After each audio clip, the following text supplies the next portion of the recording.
Bon, vous savez que le concours de danse Beau et Chaud s'en vient bientôt.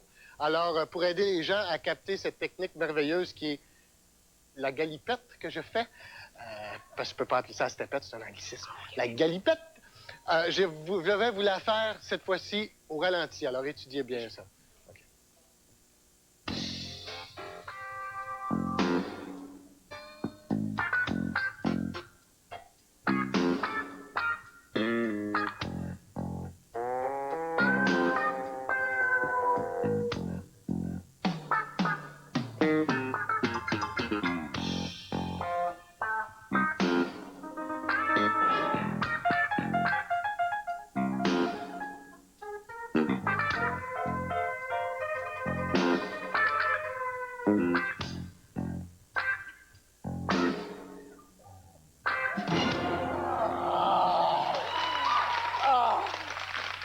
Merci, hein?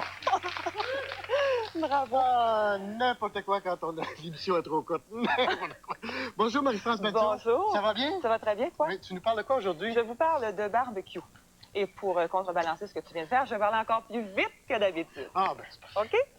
Alors, je te parle de barbecue parce que le barbecue est à la ville ce que la mouche noire est aux Laurentides, le signal du départ de l'été.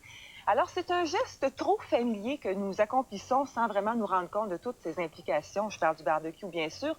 Mais quand on fait une analyse, disons, anthropologique du phénomène, on se rend compte que c'est un rite païen qui remonte à la nuit des temps. Est-ce que tu savais, par exemple, que des fragments de dalles de patio en béton soumises au carbone 14 provenant de différents coins de la ville de Montréal ont prouvé hors de tout doute que nos ancêtres, les Lavallois, dès les années 1940, construisaient de leurs mains calleuses des pièces de maçonnerie avec des briques qu'ils allaient prélever nuitamment dans le terrain de leurs voisins qui, eux, refaisaient leur façade de bungalow en latte d'aluminium et qu'avec ces affaires-là, construisaient des barbecues rudimentaires sur lesquels ils procédaient au sacrifice rituel de côtes de spare ribs. Alors, c'est de là que vient le barbecue. Et quand tu achètes un barbecue, bien sûr, tu accomplis un geste de communion inconsciente avec ce mythe païen, c'est évident. Le hibachi est peut-être le barbecue le plus près du barbecue originel.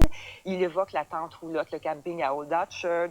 Mais le barbecue au gaz, qui a l'air tellement moderne et tellement fonctionnel, au fond, communique avec cette pensée magique, je dirais, parce qu'il y a vraiment un parcours initiatique que tu accomplis quand tu montes le barbecue au gaz. C'est extrêmement compliqué. Disons que 2 adultes qui auraient eu un bac en ingénierie pourraient raisonnablement le monter en dedans d'une semaine et demie, à condition, bien sûr, d'avoir au préalable monté une commode 8 tiroirs de Ikea. Ça devrait aller. Les accessoires indispensables pour réussir un barbecue. Le liquide d'allumage, je dirais 1 litre pour un demi-kilo de viande, surtout dans le barbecue électrique. C'est ce qui donne le petit goût typiquement barbecue aux aliments. Il y a également le tablier du cuisinier sur lequel c'est écrit « Madame est servie » et que la charmante épouse du cuisinier néo-macho a donné à son mari le jour du 8 mars en compagnie d'une plaque « J'aime ma femme » pour son automobile. Les aliments, maintenant, on ne fait pas cuire n'importe quoi sur un barbecue. À l'époque héroïque du barbecue originel, nos ancêtres, les banlieusards, avaient besoin de nourriture réparatrice parce qu'ils répondaient aux agressions de leur milieu naturel et les hordes d'envahisseurs qui s'attaquaient sauvagement à eux, tels le chien des Tremblay, la tondeuse des Bouchards le samedi matin et le témoin de Jéhovah qui venait par 2 d'ailleurs le dimanche matin. Donc, ils s'empiffraient de hot dogs, de hamburgers et de steaks saignants.